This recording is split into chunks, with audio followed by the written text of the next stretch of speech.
নমস্কার বন্ধুরা, আবার চলে এলাম আমার চ্যানেলে। আপনাদের সবাইকে স্বাগত।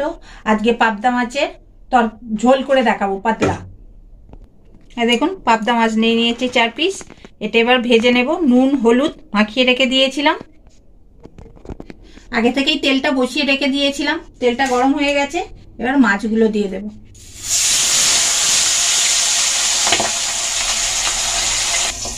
ফাটছে খুব, ওই জন্য চাপা দিয়ে দিয়ে করবো, নাহলে একবার গা হাতে ছিটকে ফসকা পড়ে যাবে। দেখুন, মাছগুলো ভাজা হয়ে গেছে। আমি 2 পিটি লাল লাল করে ভেজে নিয়েছি, খুব একদম কড়া করে ভাজিনি। আর যা ফাটছে বন্ধুরা, কি বলবো। মাছগুলো আঁচটা কমিয়ে এবার মাছগুলো দিয়ে দিলাম, চাপা দিয়ে দিলাম। চাপা দিয়ে না দিলে করলে ভাবছে যা ফাটছে মাছটা। তৈলাক্ত মাছ তো, ওই জন্য আমারই ভুল হয়েছে, একটু তেল দিয়ে দিলে আর ফাটতো না। তেল দিয়ে দিলে মাছটা অতটা ফাটতো না, আমার তেলটা দেওয়া হয়নি, ভুল হয়েছে। আপনারা অতি অবশ্যই একটু তেল দিয়ে হলুদ নুন দিয়ে মেখে নেবেন, তাহলে আর মাছটা অত ফাটবে না। এবার রান্নাটা করে দেখাবো। সামান্য একটু জিরে ফোড়ন, গোটা জিরে ফোড়ন দিলাম। একটু ডুমো ডুমো করে আলু কেটে রেখে দিয়েছি, একটা আলু, সেটা দিয়ে দিলাম। আলুটা একটু ভেজে নেব। আলুটা ভাজা হোক। আলুটা ভাজা হয়ে গেছে। আমি 8 টমেটো আর 1/2 ইঞ্চি আদা আর 3টে কাঁচা লঙ্কা দিয়ে পেস্ট করে রেখেছি, সেটা দিয়ে দেব। ঝালটা যে যেমন খাবেন সেই অনুযায়ী দেবেন।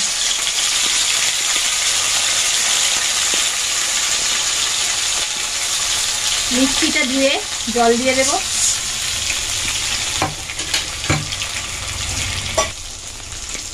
এর মধ্যে হলুদ গুঁড়ো 1 চামচ ছোট চামচে, জিরে গুঁড়ো ছোট চামচের 1.5 চামচ। আপনারা চাইলে শুকনো লঙ্কার গুঁড়ো দিতে পারেন, আমি দেব না। কালারের জন্য একটু সামান্য কাশ্মীরি লঙ্কার গুঁড়ো।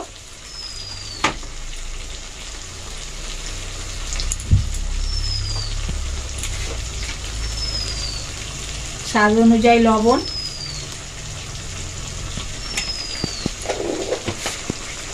সামান্য একটু চিনি। এবার মশলাটা ভালোভাবে কষিয়ে নেব। আদা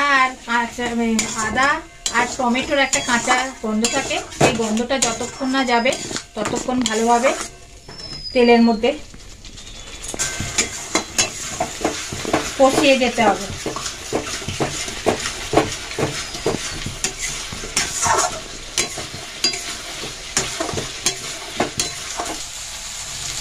তেল ছেড়ে দিয়েছে দেখুন মশলা থেকে, এবার জল দিয়ে দেব। জলটা যেমন ঝোল খাবেন সেই অনুযায়ী জলটা দেবেন।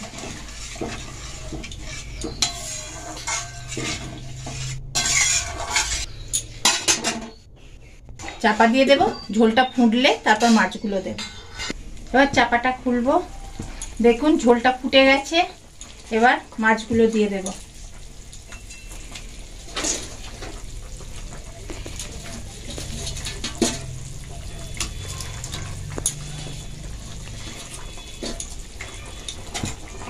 ভালো করে ঝোলের মধ্যে ডুবিয়ে দেব। ঝোলটা না ঢুকলে খেতেও ভালো লাগবে না মাছগুলো, ওই জন্য ঝোলের মধ্যে ডুবিয়ে দিলাম।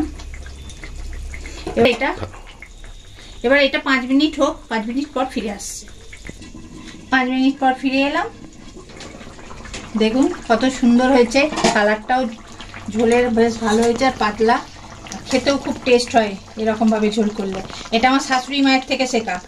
আর আমার চ্যানেলটা বেশি করে দেখবেন, সাবস্ক্রাইব করবেন, শেয়ার করবেন, লাইক করবেন, আর কমেন্টস বক্সে অতি অবশ্যই কমেন্টস করে জানাবেন আজকের রেসিপিটা আপনাদের কেমন লাগলো। নমস্কার।